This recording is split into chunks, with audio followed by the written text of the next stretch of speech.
Ghost stories in Hindi में आप सभी का स्वागत है। दोस्तों, अगर आप लोग इस चैनल पर नए हो तो इस चैनल को सब्सक्राइब कर लीजिए। जाकर हमारी दूसरी कहानियाँ ज़रूर देखें और सुनें।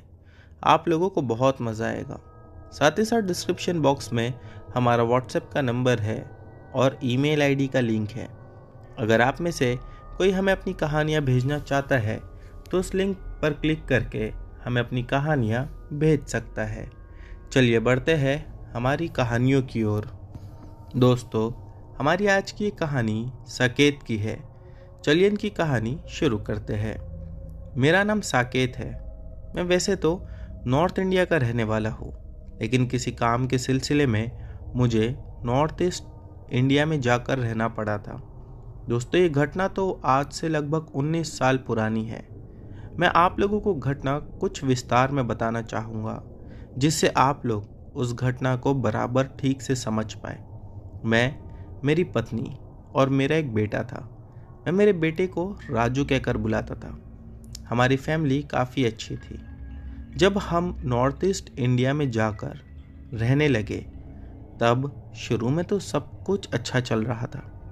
आने वाले 3 महीने के बाद कुछ ऐसा हो जाएगा ये हमने सोचा नहीं था। जिस जगह पर हम लोग रह रहे थे वहाँ से थोड़ी ही दूरी पर कहते हैं कि एक बहुत पुराना शमशान घाट था। कुछ लोगों का ऐसा मानना था कि वो शमशान घाट में आत्माएं आज भी मंडराती है। ये बात में कितनी सच्चाई थी ये हम नहीं जानते थे।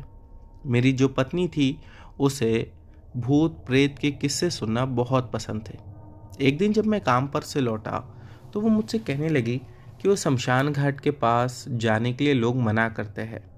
क्या वहाँ सच में प्रेत आत्माएं होगी? मैंने उसे समझाते हुए कहा कि दोबारा ये सब सोचना भी नहीं और बोलना भी नहीं। कहते हैं कि जब भी कहीं पर भी आत्माओं की बात होती है तो वो बातों को सुनकर हमारे पास आते हैं। वो ये सुनकर हंसने लगी। कहने लगी कि तब तो मैं और ये बात कहूँगी ताकि वो आत्माएं आकर मुझसे मिले। मैंने उसे समझाया, उसके बाद वो मान गई। अगले दिन सुबह में रोज़ की रूटीन की तरह मैं अपने काम के लिए निकला। मेरा बेटा राजू वो भी स्कूल जाया करता था। वो भी स्कूल के लिए चला गया। लेकिन जब मैं काम पर से लौटा तब मैंने देखा कि मेरी पत्नी के बर्ताव में अब बहुत ज़्यादा चेंजेस नज़र आ रहे थे। लेकिन फिर भी मैंने इस पर ध्यान नहीं दिया। मुझे लगा कि शायद काम के टेंशन में वो ऐसी हो गई होगी, या हो सकता है आज काम काफ़ी ज़्यादा रहा होगा। मैंने उससे पूछा भी, क्या बात है, बहुत ज़्यादा घबराई हुई लग रही हो? वो कहने लगी कि कुछ नहीं है, आप टेंशन मत लो। उसके बाद हमने डिनर किया। डिनर के बाद मैं अपने बेड पर जाकर लेट गया। उस समय ठंडी चल रही थी।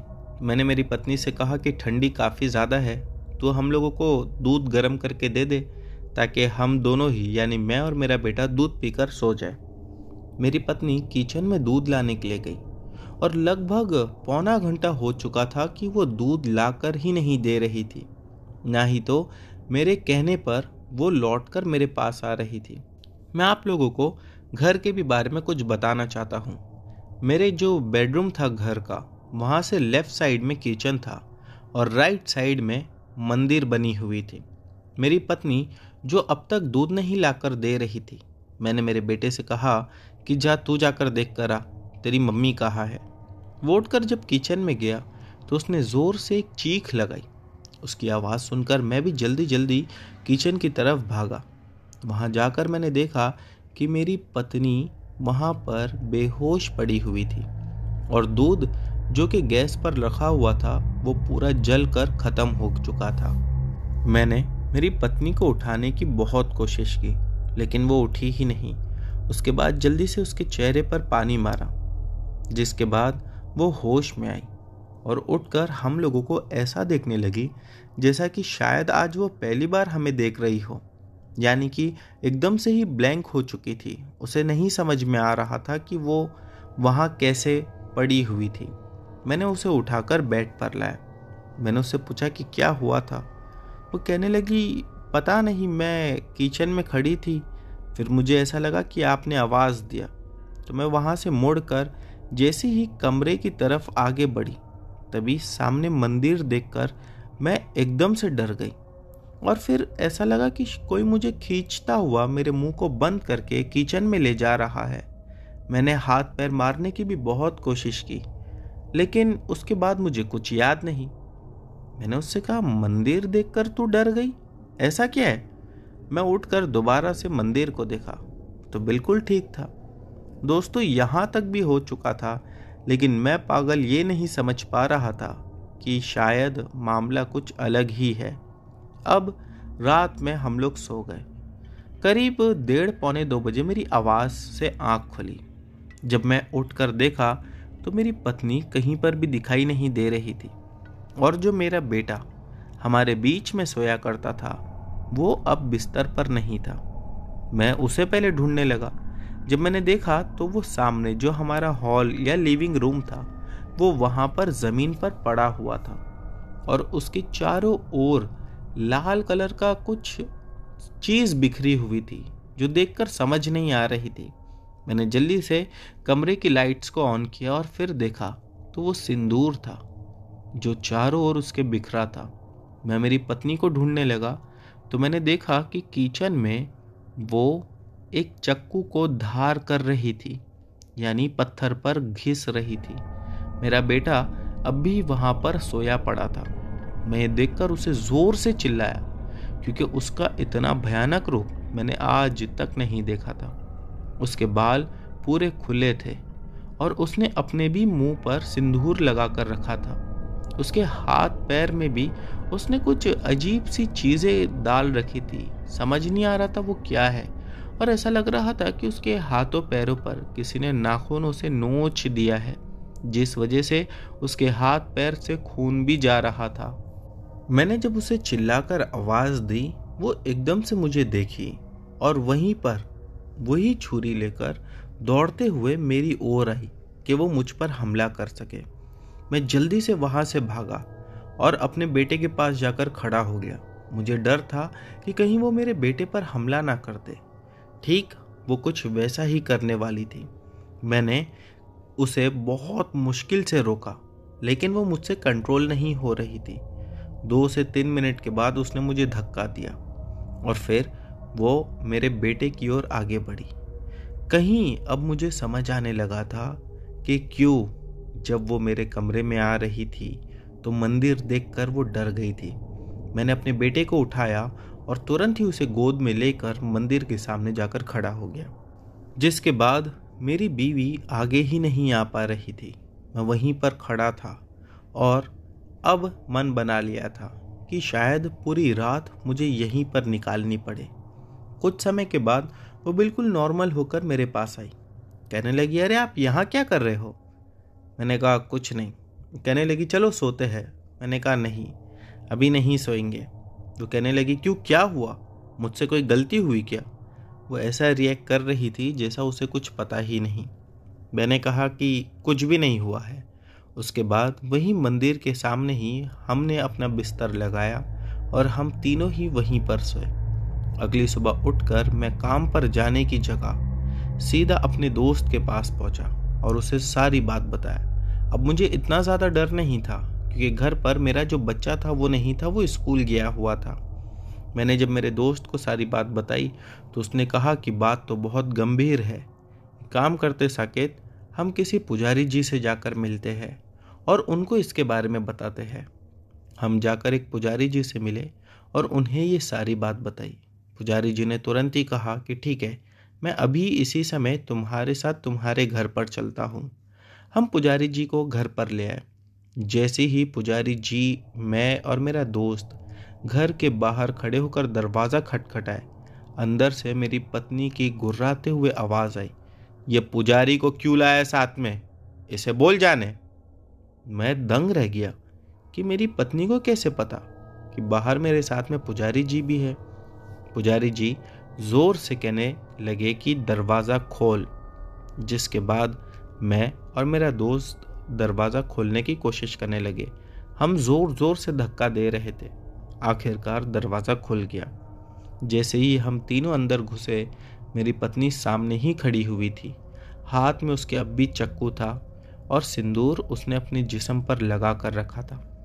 उसके बाद पुजारी जी ने कुछ मंत्र पढ़ना शुरू किए, जिसके बाद मेरी पत्नी भागते हुए सामने से हम पर ही आकर हमला करना चाहती थी।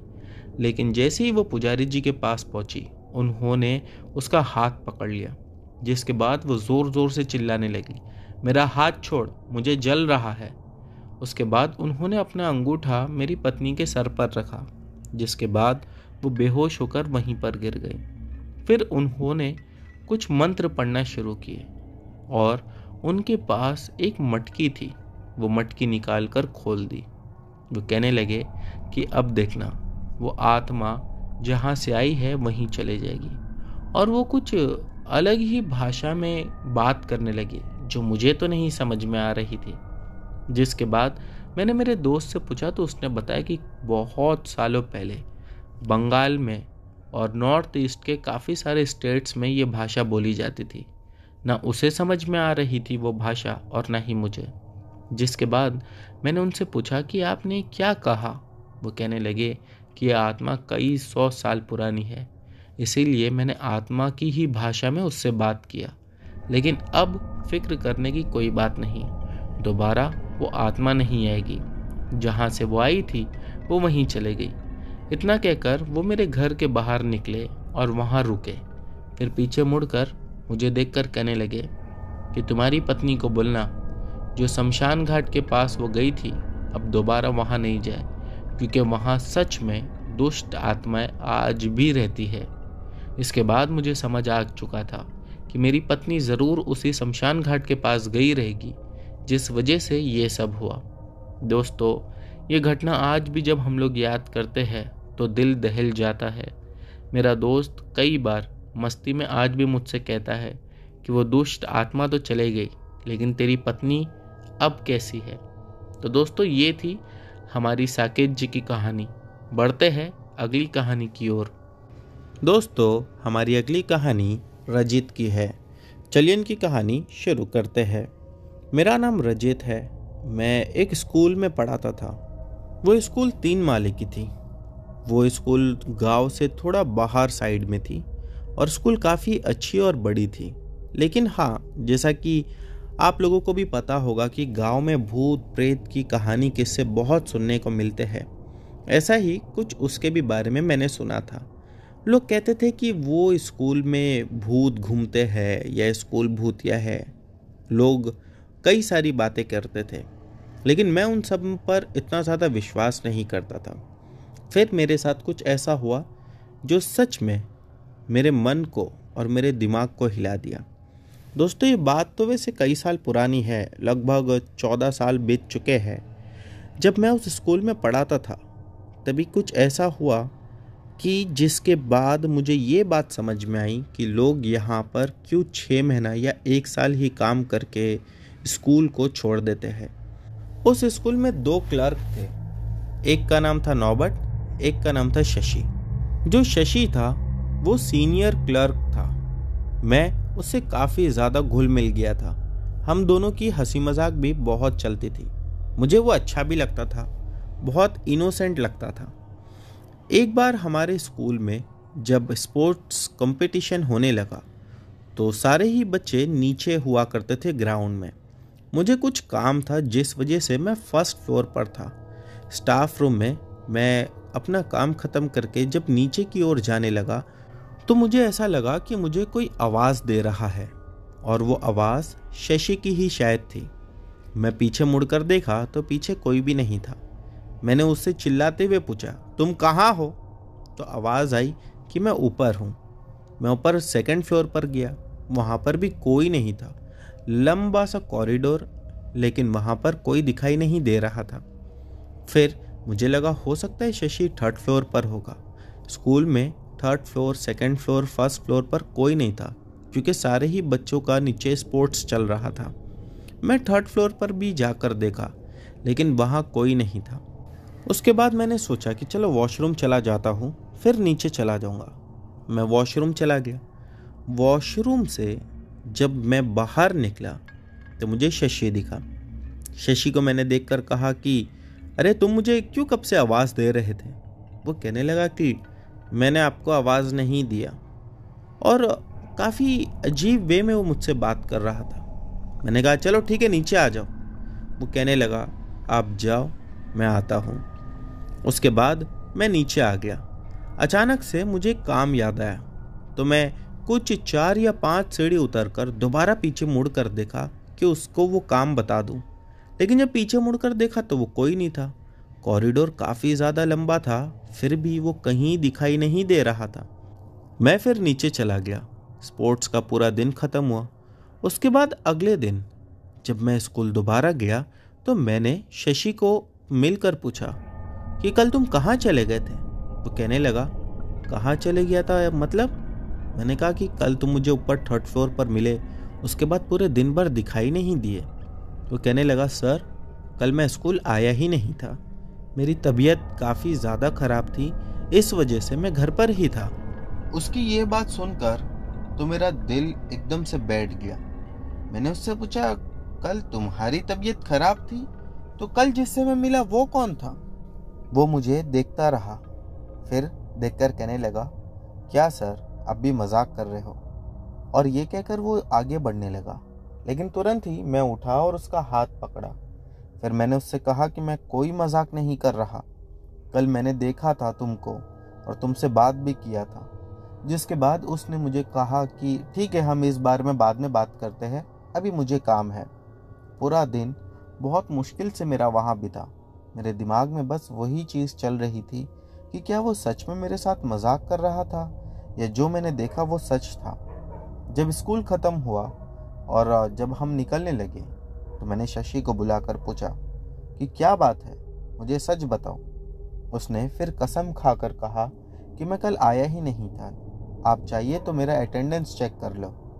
मुझे उसकी बात पर विश्वास तो था नहीं, लेकिन जब उसका अटेंडेंस मैंने देखा तो सच में वो उस दिन आया ही नहीं था।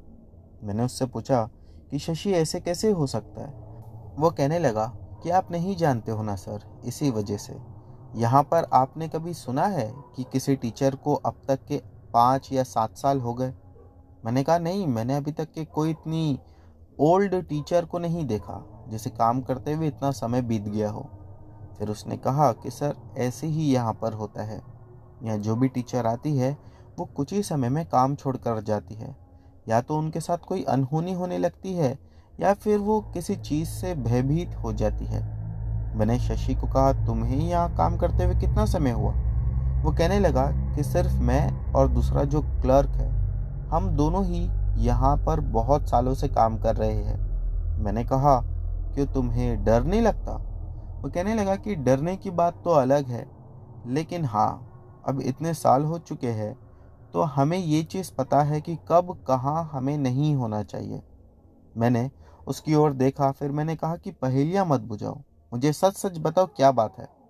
वो कहने लगा कि सर बात कुछ ऐसी है कि 3rd फ्लोर का जो बॉयज़ टॉयलेट है वहाँ पर, जो लेबोरेटरी रूम है वहाँ पर, यहाँ कभी भी आप अकेले नहीं जाना। मैंने कहा क्यों? फिर उसने बताया कि कहते हैं कि दिन के समय भी यहाँ पर आत्माओं के होने का एहसास हो जाता है, बाकी आप स्कूल में कहीं पर भी घूम सकते हो। फिर उसने कहा कि लेबोरेटरी का भी कुछ ऐसा ही मामला है। मैंने कहा यानी कि? वो कहने लगा कि वॉशरूम से निकलते समय जैसा आपने मुझे देखा उसे एक छलावा कहते हैं, वैसे ही लेबोरेटरी में भी ऐसा कई बार हुआ है कि लोगों ने या तो उस लेबोरेटरी के इंचार्ज को देखा या फिर किसी अंदर काम करने वाले इंसान को देखा, जबकि वो उस समय वहाँ पर था ही नहीं। इससे कई सारे बच्चे भी बहुत ज़्यादा डरने लगे। उसके बाद कई दिनों तक स्कूल को बंद कर दिया गया था, लेकिन दोबारा से स्कूल को रीओपन किया गया, ये बोलकर कि स्कूल भूतिया नहीं है, वो सिर्फ अफवाह थी। मैंने कहा कि इससे तो बच्चों की जान को खतरा है। वो कहने लगे कि नहीं, बच्चों की जान को खतरा नहीं है, और ना ही तो अब तक उन आत्माओं ने किसी को भी मारा है या नुकसान पहुंचाया है। हाँ, जिस किसी ने भी देखा वो खुद ही ज़्यादा डर जाते हैं और हड़बड़ी में खुद के ही साथ नुकसान कर देते हैं। मैंने उनसे पूछा जैसा, मुझे 1-2 एग्जाम्पल देकर बताओ। तो उसने बताया कि कुछ साल पहले यहाँ पर एक टीचर काम करती थी, जिसने जब एक आत्मा को देखा तो वो खुद ही जल्दी जल्दी भागने लगी। उसका सीढ़ियों पर से पैर फिसला और वो गिर पड़ी। उसके बाद मुझसे उसने कहा कि यहाँ पर जो नाइट वॉचमैन काम करता है वो आपको सारी डिटेल बता देगा, क्योंकि वो रात में यहीं पर रहता है। मैंने कहा ठीक है। पूरी स्कूल छूट चुकी थी, सभी लोग जा चुके थे। मैंने उस वॉचमैन से पूछा। तब उस वॉचमैन ने मुझे एक अजीब सी डरा देने वाली घटना बताई। उसने बताया कि अभी कुछ समय पहले जो मेरे से पहले का वॉचमैन था, उसके साथ कुछ ऐसा हुआ जिसके बाद वो जॉब छोड़कर चला गया। उसका कहना ये था कि रात के समय हम जो वॉचमैन्स होते हैं वो मेन गेट के पास बैठते हैं और मेन गेट के अंदर हम लोग लॉक लगा कर बैठते हैं, यानी कि अंदर साइड बैठते हैं। उस दिन ऐसा हुआ कि वो वॉचमैन भी रोज की ही तरह अंदर साइड बैठा हुआ था। उसे स्कूल के बैक साइड से कुछ आवाज़ें सुनाई दी। वो उठा और पूरा घूमकर वो पीछे की तरफ गया। जब वहाँ पर जाकर देखा उसने तो उसे कुछ भी नहीं दिखा, लेकिन जहाँ पर स्कूल का बैक साइड ख़त्म होता था वहाँ पर स्कूल का एक गार्डन था। बेसिकली वो स्कूल का प्लेग्राउंड था और प्लेग्राउंड के एंड पर गार्डन था। उसने देखा कि उस गार्डन से दो चमकती हुई आंखें उसी को देख रही है। उसे एक बार को लगा कि शायद कोई बच्चा रह गया रहेगा और वो इस बात से परेशान था कि इतनी रात में यहाँ पर बच्चा कैसा छूट सकता है। वो इस फिक्र से जाकर वहाँ पर ढूंढने लगा और देखने लगा। जैसे ही वो उस गार्डन के पास पहुँचा, उसने देखा कि वहाँ पर एक नहीं बल्कि कई सारी चमकती हुई आंखें दिखाई दे रही थी। अंधेरे में उनका शरीर तो नहीं दिख रहा था, लेकिन हाँ, वो आंखें दिखाई दे रही थी। फिर धीरे धीरे करके एक एक आंखें बाहर यानी कि पेड़ों के पीछे से निकलने लगी। इसी के साथ उसका ये भी कहना था, वो आंखें हवा में उड़ रही थी या अंधेरे की वजह से उनका शरीर नहीं दिख रहा था। बस उस वॉचमैन के साथ कुछ ऐसा हुआ जिसके बाद वो तेज गति से वहां से भागने लगा। उसका पैर फिसला, वो जमीन पर गिरा और फिर उसे पैरालाइज हो गया। वो वहां पर सुबह तक उसी प्लेग्राउंड पर तड़पता रहा, लेकिन कोई उसे उठाने वाला नहीं था। सुबह में जब स्कूल खुला और बच्चे आए तब लोगों ने उसे देखा, वो वहां पर पड़ा हुआ था। कहते हैं कि वो तब तक तो वहां पर बेहोश हो चुका था, लेकिन उसे जब होश आया तब उसका शरीर बिल्कुल काम नहीं कर रहा था। आज भी वो अपने घर वालों पर अब बोझ बनकर रह गया है। मैंने उस वॉचमैन से ये सारी बात सुना। फिर मैंने कहा कि शशि ने तो कहा कि वो आत्माएं किसी को नुकसान नहीं पहुंचाती। उस वॉचमैन ने कहा, बिल्कुल सही कहा, वो आत्माएं किसी को नुकसान नहीं पहुंचाती है, लेकिन अगर कोई उनके पास जाए या उन्हें देखने की ढूंढने की कोशिश करे तो वो अपना कुछ रूप दिखाती है जिससे इंसान डर जाता है। जिसके बाद उसने ये भी कहा कि आपको पता है सर, रात के समय मैंने भी कई बार आवाज़ें सुना है। मैंने कहा सच में? वो कहा कि अगर आपको विश्वास नहीं है तो आज रात आप भी रुक कर देखो। मैंने कहा कि आपके साथ क्या हुआ था? उसने बताया कि रात में मुझे भी कुछ आवाज़ें सुनाई देती है, लेकिन कभी मैं पीछे नहीं जाता। शुरू में तो मैं डर के मारे गेट को लॉक करके बाहर साइड बैठा करता था, लेकिन फिर ऐसा लगता था कि अंदर से कोई मुझे खींच रहा है, यानी कि अंदर की तरफ बुला रहा है। समझ नहीं आता है कि वो कौन है, क्या शक्ति है। और फिर मैं अंदर बैठने लगा। मुझे तो कई बार ऐसा भी लगता है कि ऊपर छत पर से, यानी स्कूल की छत पर से कोई मुझे मेरा नाम देकर आवाज़ लेकर बुला रहा है। और जब भी मैं ऊपर देखता हूँ तो ऊपर अंधेरे के सिवा कुछ नहीं दिखाई देता। फिर उसने बताया कि सर, एक बार तो मैंने स्कूल का जो मेन गेट है जहाँ से बच्चे अंदर एंटर होते हैं उसे लॉक किया था और उसके बाहर बैठा हुआ था। ऐसा लगा कि मेन गेट को कोई ज़ोर ज़ोर से खटखटा रहा है और वो मानो बाहर आना चाहता है। मैं गेट के पास गया और जाकर ज़ोर से चिल्लाया, कौन है वहाँ, क्या चाहता है? तभी अंदर से कुछ अजीब सी आवाज़ आई। ऐसा लगने लगा जैसा कि 2-4 लोग खड़े होकर आपस में कुछ बात कर रहे हैं, लेकिन हाँ, उनकी आवाज़ काफ़ी ज़्यादा डरावनी लग रही थी।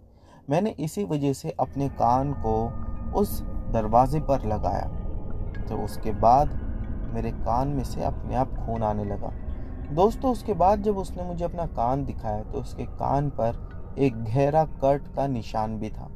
वो कहने लगा कि उस दिन मैं समझ चुका था कि जो कुछ भी मेरे आसपास होता है या मुझे महसूस होता है या दिखाई देता है, उनकी चीज़ों में मैं ना ही पढ़ूँ तो अच्छा है। और सर उस दिन के बाद से ठीक ऐसा ही हुआ।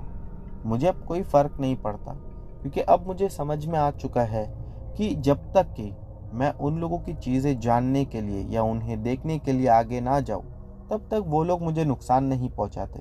इसी के साथ मेरा फ़ायदा ये हुआ कि मुझे यहाँ नौकरी करने पर दुगनी पगार मिलती है। दोस्तों इस घटना के बाद मैंने वो बच्चों का एक सेमेस्टर कंप्लीट किया पूरा, और उसके बाद उस स्कूल को छोड़कर चला गया। कहा जाता है आज भी वो स्कूल वहीं पर है, और लोग कहने वाले ये भी कहते हैं कि अब भी उसमें आत्माएं हैं। मैं नहीं जानता कि इसमें कितनी सच्चाई है, लेकिन हाँ, अब जैसा कि हमारा बढ़ता भारत काफ़ी ज़्यादा डेवलप्ड हो चुका है, तो हो सकता है कि वो आत्माएं वहाँ नहीं होगी, क्योंकि दोस्तों आत्माएं अपने रहने के लिए सुनसान जगह ही ढूंढती है। उस समय उस स्कूल के आसपास कोई बिल्डिंग्स नहीं थी, लेकिन हाँ, अब उस स्कूल के आसपास भी बस्ती बन चुकी है और लोग वहाँ पर रहने आ चुके हैं। तो दोस्तों अब बढ़ते हैं हमारी अगली कहानी की ओर। दोस्तों हमारी अगली कहानी इशिका की है। चलिए इनकी कहानी शुरू करते हैं। मेरा नाम इशिका है और मैं एज अ नर्स काम करती थी। जो घटना आज मैं आप लोगों को बताने जा रही हूँ, ये 1999 की घटना है। दोस्तों उस समय मुझे मेरे कलीग ने बताया कि एक जगह पर होम नर्स की रिक्वायरमेंट है, तुझे उनके ही घर पर रहकर उनका ध्यान रखना है। आप लोग उससे कह सकते हो कि मैं नर्स भी थी और एक केयर टेकर भी थी। उस घर में सिर्फ एक ही बूढ़ा आदमी था, जिसकी उम्र लगभग 70 से 75 के बीच की होगी। उसे अब आंखों से दिखना बंद हो चुका था। जब मैं उसके घर पर जाने के लिए रेडी हुई, तब टर्म्स एंड कंडीशन वो लोगों ने कुछ ऐसे रखे थे कि महीने में सिर्फ संडेज़ को मैं अपने घर जा सकती हूँ। मेरा घर वहाँ से काफ़ी दूर भी था, लगभग 50 से 55 किलोमीटर की दूरी पर मेरा घर होगा। लेकिन वो जो बंगला था, जिस बंगले में वो एक बूढ़ा आदमी रहता था, वो बंगला बहुत किनारे पर था और ऐसा लगता था एकदम वीरान जगह पर है। आसपास कोई भी बस्ती वहाँ पर नहीं थी। मैं वहाँ जाकर रहने लगी और अपने काम पर ध्यान देने लगी। मैं शुरू में गई तो पहले दिन से ही मुझे ऐसा लगता कि कोई मुझे पीछे से देख रहा है, या हर समय ऐसा एहसास होता कि कोई मेरे साथ हर समय घूम रहा है। वो बंगला 5 कमरे का था, काफ़ी बड़ा था, और वो बूढ़ा आदमी एक ही कमरे में रहता था। सुबह में वहाँ पर काम करने के लिए एक मेड आती थी, जो कि काम करके जल्दी से निकल जाती। मैं अगर उस मेड से कहती कि आज ये काम कर दो, वो काम कर दो, तो वो बार बार एक ही चीज़ कहती कि मैं ज़्यादा समय यहाँ रुक नहीं सकती। एक दिन मैंने उससे पूछ ही लिया, क्या बात है, तुम हर बार यही बात कहते हो कि मैं ज़्यादा समय यहाँ रुक नहीं सकती। वो बहाना मारने लगी, कहने लगी कि नहीं, मुझे दूसरी जगह भी काम करना होता है इस वजह से। लेकिन उसके चेहरे से साफ पता चल रहा था कि वो कुछ छुपा रही है। उसके बाद एक दिन कुछ ऐसा हुआ जो मेरी समझ से परे था। मैं अपने काम में बिजी थी कि मुझे ऐसा लगा वो बूढ़ा आदमी अपने कमरे से बैठकर मुझे ही देख रहा है। और जब मैंने पीछे मुड़कर देखा तो दरवाज़ा कमरे का खुला था। मैं बाहर हॉल में थी, वो आदमी बेडरूम से मेरी ओर देख रहा था। मुझे ऐसा लगा कि ये कहीं अंधा होने का नाटक तो नहीं कर रहा। मैंने जानबूझकर पानी लेकर उसके मुंह पर मार दिया। थोड़ा सा ही पानी था, ये देखने के लिए कि ये डरता है या अपनी पलकें झपकाता है, लेकिन वैसा कुछ नहीं हुआ। उस दिन ये रियलाइज़ हो चुका था मुझे कि ये आदमी पक्का ही अंधा है, इसे नहीं दिखता है। सवाल ये था फिर हर समय मुझे ऐसा क्यों लगता था कि ये बूढ़ा आदमी मुझे ही घूर रहा है। एक दिन जब भी मैं बाहर गार्डन में घूम रही थी, तभी अचानक से मुझे ऐसा लगा कि अंदर से उस बूढ़े आदमी ने मुझे आवाज़ देकर बुलाया। मैं जल्दी से अंदर भागी और जाकर देखने लगी तो वो बूढ़ा आदमी अपने बिस्तर पर लेटकर आराम कर रहा था। जिस कंडीशन में मैं उसे छोड़कर गई थी वो उसी कंडीशन में था। मैंने जाकर उसे पहले हाथ लगाया लेकिन वो गहरी नींद में था, वो नहीं उठा। मैं दोबारा बाहर आ गई। फिर मुझे ऐसा लगा कि किसी ने आवाज़ दिया। जब मैं अंदर जाकर उसे नींद से जगाकर पूछी कि आपने आवाज़ दिया, तो वो नींद में कहने लगा, मैं नहीं, शायद वो लोगों ने आवाज़ दिया होगा। मैं एकदम ही ज़्यादा परेशान हो गई। मैंने कहा, वो लोग? कौन लोग? उसने कहा, नहीं नहीं, मैं नींद में था ना, तो मुंह से कुछ भी निकल गया। लेकिन दोस्तों, सच छुपता नहीं है। मुझे कई दिनों से कुछ चीज़ें महसूस हो रही थी जिसे मैं भी इग्नोर कर रही थी। लेकिन उस समय मैं वहीं पर खड़े होकर उससे पूछने लगी, मुझे बताओ, बात क्या है? जिसके बाद उसने कहा कि बेटा, यहाँ पर तुम्हें अपने काम से काम रखना चाहिए। तुम ज़्यादा इन सब चीज़ों में मत पड़ो। वहाँ से लगभग 1 किलोमीटर जितना बाहर पैदल आकर मैं कुछ शॉपिंग करने लगी और वहीं पर मुझे एक दुकानदार मिला जिससे मैंने उस बंगले के बारे में पूछा। उसने कहा कि जो बूढ़ा आदमी अंदर रहता है, इसे अपने कमरे से बाहर निकले हुए कई साल हो चुके हैं। आपसे पहले 2 नर्स भी यहाँ पर आकर काम कर रही थी। एक का तो पता नहीं कि उसके साथ क्या हुआ, लेकिन एक जो दूसरी नर्स थी वो आज मेंटल हॉस्पिटल में है। मैं सुनकर बहुत घबरा गई। मैंने कहा, आप क्या बात कर रहे हो? क्या सच में ऐसा हुआ है? वो कहने लगा, हाँ, अगर तुम्हें विश्वास नहीं है तो रात के समय सिर्फ उस बूढ़े आदमी को ही देखते रहना। वो नींद में ही कुछ बातें करने लगता है। उस दुकानदार की बात सुनकर मुझे कुछ अजीब सा तो लगा। फिर उसने कहा कि आज रात में तुम जाना और उसे अच्छे से देखते ही रहना, तुम्हें समझ में आ जाएगा। मैंने कहा, ठीक है। मैं उस बंगले में चले गई। रात होने का इंतज़ार करने लगी। जैसे ही रात हुई, मैं उसके कमरे का दरवाज़ा खुला ही रखी थी और दरवाजे को सट कर खड़ी हुई थी। मैंने देखा कि वो नींद से उठा, अपने बेड पर बैठा और आसपास बातें करने लगा। कुछ हल्की सी आवाज़ें मुझे भी सुनाई दे रही थी। ऐसा लग रहा था कि कोई अदृश्य इंसान है वहाँ पर जो उससे बात कर रहा है। फिर मैंने एक आवाज़ सुनी। वो आवाज़ ने मुझे अंदर तक तोड़ दिया था। वो आवाज़ ये थी कि कोई उस बूढ़े आदमी से कह रहा था, इस नर्स को यहाँ से निकाल दे। ये सुनना था कि मैं समझ चुकी थी। मैं तुरंत ही अपने कमरे में गई और भागकर जाकर दरवाज़ा बंद कर दिया। अगली सुबह जब हुई तब मैं उस बूढ़े आदमी के पास गई और मैंने कहा कि मुझे अब यहाँ से जाना है। वो मुझसे पूछने लगा कि क्यों जाना है। मैंने कहा, नहीं, बस अब मुझे जाना है, मैं यहाँ नहीं रह सकती। मैंने अपना सारा सामान उठाया और वहाँ से निकलकर अपने घर के लिए चले गई। दोस्तों, कहते हैं ना कि सबसे ज़्यादा प्यारी चीज़ इंसान को खुद की जान होती है। अगर मैं वहाँ रहती तो मेरी मौत निश्चित थी। तो दोस्तों, अब बढ़ते हैं हमारी अगली कहानी की ओर।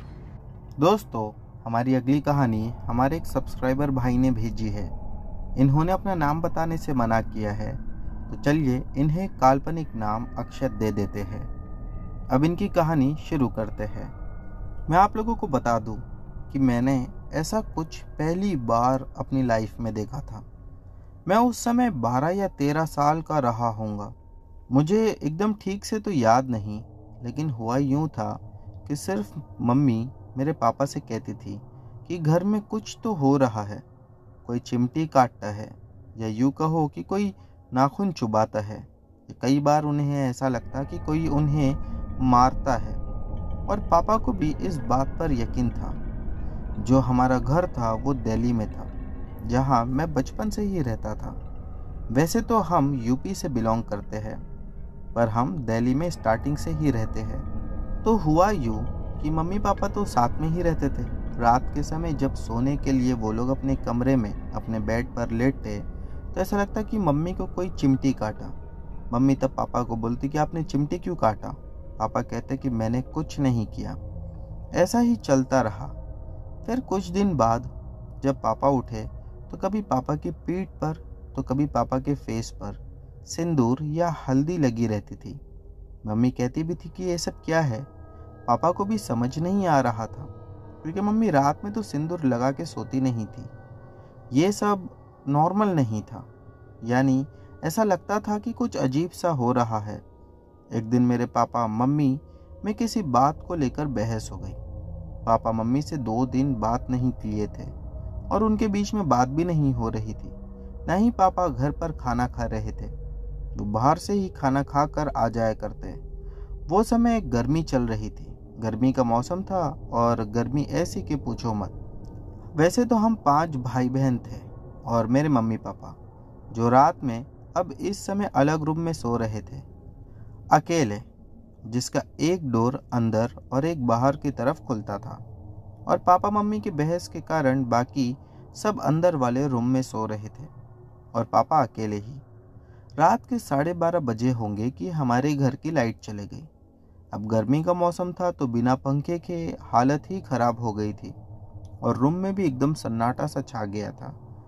फिर 2 या 4 मिनट बाद उस सन्नाटे में बाकी लोगों के घर के पंखे और लाइट चलने की आवाज़ आने लगी।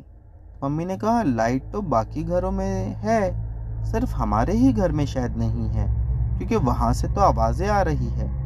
तो पापा को भी गर्मी लगी तो उन्होंने चेक किया, देखा कि हमारे वहाँ की जो एमसी थी वो गिरी हुई थी, जो कि मेन स्विच थी। फिर पापा ने जाकर उसे ऊपर किया तो लाइट आ गई और हम सब फिर अपनी अपनी जगह सोने चले गए। 10 मिनट के बाद डोर बेल बजी, पर मम्मी को लगा कि शायद मेरे पापा ही बजा रहे हैं, मस्ती कर रहे होंगे। मैंने कहा, मम्मी कोई बाहर आया है। मम्मी ने कहा, सो जा, तेरे पापा ही शायद ये परेशान कर रहे हैं।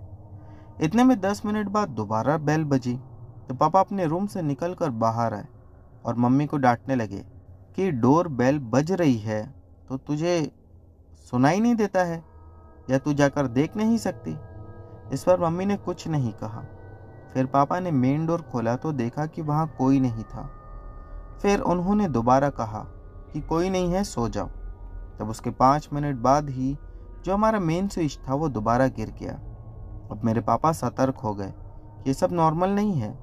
मेरे पापा मेन स्विच गिरने के 5 मिनट बाद लाठी लेकर मेन स्विच के पास गए और उसे उठाया और मम्मी को कहा कि दोनों लड़की को लेकर उस कमरे में चले जा जहाँ पर मेरे पापा सोते थे, और बोले कि ये कैंची लेकर जाओ और अपने सिरहाने रख लेना और कुछ भी हो बाहर मत आना। अब पापा वाले रूम में मम्मी और मेरी दोनों बड़ी बहनें थी और मेन रूम में हम तीनों भाई और मेरे पापा थे। हम वहाँ जागे हुए ही थे, सो नहीं रहे थे। गुस्सा भी बहुत आ रहा था कि फिर दोबारा से मेन स्विच गिरी और अब मानो मुझे ही गुस्सा आने लगा। मैं मन ही मन बहुत बुरा भला बोल रहा था। मैं सोच रहा था, ये जो भी है सामने तो आए, फिर बताता हूँ इसको, इतना मारूंगा कि दोबारा ऐसा कभी नहीं करेगा। पर पापा दोबारा से गए, मेन स्विच ऊपर की और लाइट आ गई। पापा जैसे ही घर के बीच यानी कि गैलरी में आए, जहाँ छत पर लोग रोशनदान लगाते हैं जिससे धूप नीचे आती है, वहाँ से एक पूरी ईंट नीचे गिरी। ऐसा लगा कि किसी ने जानबूझकर फेंका हो। वो काफ़ी ज़ोर से भी गिरी थी, क्योंकि जब वो गिरी तो पापा तो बच गए, पर फर्श पर जहाँ पर वो गिरी थी वहाँ गड्ढा हो गया था।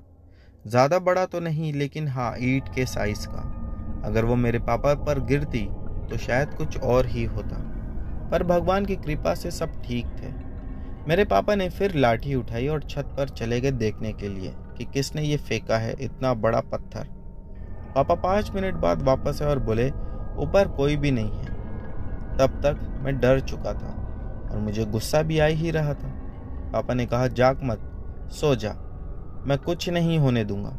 लेकिन हमें अब नींद कहाँ आने वाली थी, तो पापा ने टीवी ऑन किया और कार्टून नेटवर्क लगा दिया। उस समय रात के 2 बज रहे थे, तो डेक्स्टर की लेबोरेटरी कार्टून आता था, वही चल रहा था। मैं वो देखता रहा। ऐसे देखते देखते 2 से 2:30 बज गए। पापा को लगा अब सब ठीक हो गया है, तो उन्होंने कहा, चलो अब टीवी बंद करो और सो जाओ, अब लाइट नहीं जाने वाली। मैंने कहा, ठीक है। वही करके जैसे ही पापा ने मेन रूम का डोर लॉक किया, बस वैसे ही वो लाइट अपने आप चले गई। पापा ने बराबर से कुंडी भी नहीं लगाई थी, सिर्फ दरवाज़ा ही बंद किया था और ऐसा लगा कि किसी ने दरवाजे पर दस्तक दी, और वो जो दस्तक की आवाज़ थी वो 3 बार किसी ने नॉक किया था। इसी के साथ उसने मेरे पापा का नाम भी लिया था।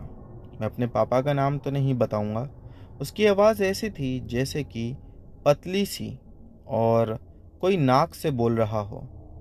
अब ये सुनकर तो मेरे रोंगटे खड़े हो गए, क्योंकि मेन डोर बंद था, कोई अंदर नहीं आ सकता था, और ये बिल्कुल मेन रूम था जो काफ़ी अंदर था। तो नॉक किया तो किया किसने? पापा 2 से 4 मिनट वहीं रहे अपनी चेयर पर।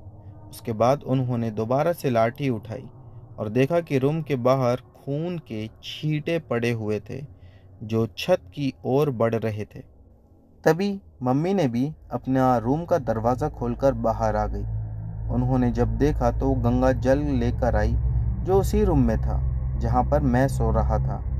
फिर मम्मी ने गंगा जल हर एक बूंद के ड्रॉप पर छिड़का और ब्लड की ड्रॉप छत पर जाकर ख़त्म हो रही थी, तो मम्मी ने भी पूरे छत पर ही गंगा जल छिड़क दिया।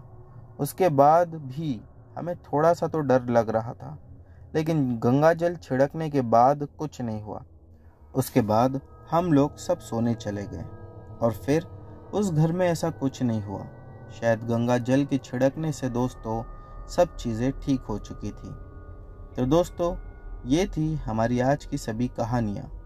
उम्मीद करता हूँ कि आप लोगों को पसंद आई होगी। दोस्तों, इनमें से जो भी कहानी आप लोगों को अच्छी लगी हो उसके बारे में नीचे कमेंट सेक्शन में लिखना मत भूलना। चैनल पर नए हो तो बिना सब्सक्राइब किए मत जाना। मिलते हैं हमारी अगली वीडियो में।